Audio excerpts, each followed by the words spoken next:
ఎమ్మెల్యేల అనర్హత పిటిషన్ల విచారణ షెడ్యూల్ విడుదలైంది. ఈ నెల 29 నుంచి అనర్హత పిటిషన్లపైన విచారణ ప్రారంభం కానుంది. అనర్హత పిటిషన్లపై స్పీకర్ గడ్డం ప్రసాద్ కుమార్ విచారణ చేయనున్నారు.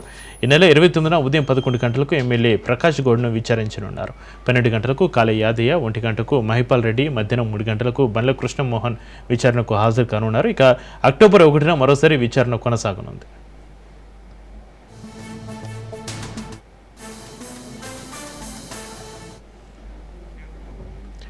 పార్టీ ఫిర్యాదు ఆరోపణలు ఎదుర్కొంటున్న బీఆర్ఎస్ ఎమ్మెల్యేలు కడియం శ్రీహరి, కాళే యాదయ్య, అరకపూడి గాంధీ, ప్రకాష్ గౌడ్లు స్పీకర్ గడ్డం ప్రసాద్ను కలిశారు. అసెంబ్లీలోని స్పీకర్ ఛాంబర్లో శాసనసభ వ్యవహారాల శాఖ మంత్రి శ్రీధర్ బాబు సమక్షంలో ఒక్కో ఎమ్మెల్యే స్పీకర్ను కలవడం ప్రాధాన్యత సంతరించుకుంది. స్పీకర్ ఇచ్చిన నోటీసులకు సమాధానం ఇచ్చేందుకు ఈ నెల 30 వరకు గడువు ఇవ్వాలని ఈ సందర్భంగా ఎమ్మెల్యే కడియం శ్రీహరి స్పీకర్ను కోరినట్టుగా తెలుస్తోంది.